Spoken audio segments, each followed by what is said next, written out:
देश का दुर्भाग्य कि एक मुख्यमंत्री अपनी जिद के आगे एक तरह से पूरे जितना वोट उनको उनकी पार्टी को मिला था सारे मतदाताओं का अपमान है ये। और एक के बाद एक केजरीवाल जैसे व्यक्ति जो ऐसा माना जाता था कि वो इस सब बातों को समझते हुए व्यवहार करेंगे, लेकिन पता नहीं परमात्मा ऐसा परीक्षा लेता है कि जिसका समय खराब आता तो वो ऐसे निर्णय करता है। पहली बात तो उनको एज ए सीएम जेल जाना नहीं चाहिए था, और दूसरी बात जेल गए तो बेल ऐसी एक्सेप्ट करके आना कि जब आपके साइनिंग आपको अगर 24 घंटे में एक दिन भी, एक तो छोड़ो एक घंटा भी सीएम अगर अपनी कुर्सी पे रह कर के साइन नहीं कर सके, इससे बड़ा दुर्भाग्य क्या होगा। ये तो बहुत बड़ा अपमान है। और उनने ऐसी सारी कंडीशन है जिसमें उनको कोर्ट ने कहा कि इस प्रकरण पे आपको नहीं बोलना है, इस पॉलिसी पे नहीं बोलना है, अपने बारे में नहीं बताना है, और ऐसी कंडीशन लेकर के जेल से बाहर आना,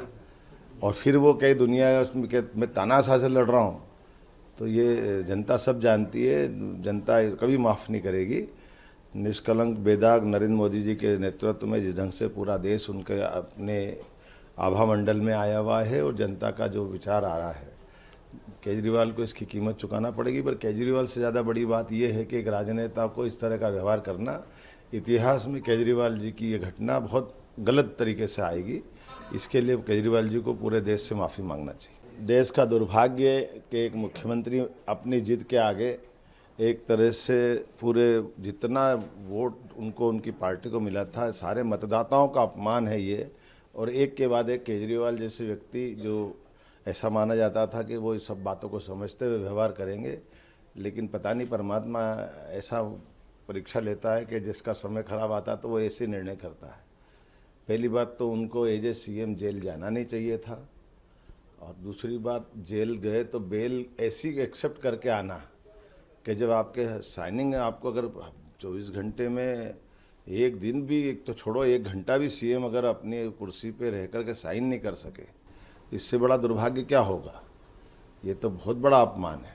और उनने ऐसी सारी कंडीशन है जिसमें उनको कोर्ट ने कहा कि इस प्रकरण पे आपको नहीं बोलना है, इस पॉलिसी पे नहीं बोलना है, अपने बारे में नहीं बताना है, और ऐसी कंडीशन लेकर के जेल से बाहर आना, और फिर वो कई दुनिया उसमें कि मैं तानाशाह से लड़ रहा हूँ, तो ये जनता सब जानती है, जनता कभी माफ़ नहीं करेगी।